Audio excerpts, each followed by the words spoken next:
Wheat production in Pakistan is projected to drop below 28 million tons this year, a significant 11% decline due to dry weather impacting rabi crops.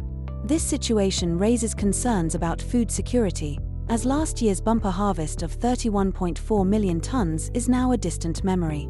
The Ministry of Finance warns that without a supportive wheat price and procurement strategy, farmers may be discouraged from planting, leading to potential imports exceeding $1 billion.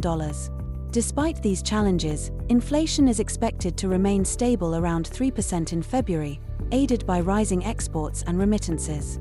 The economic outlook suggests a slight recovery in large-scale manufacturing, driven by increased imports of machinery and raw materials.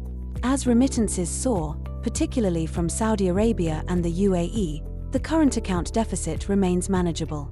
However, the government must act decisively on wheat pricing to ensure local production meets demand.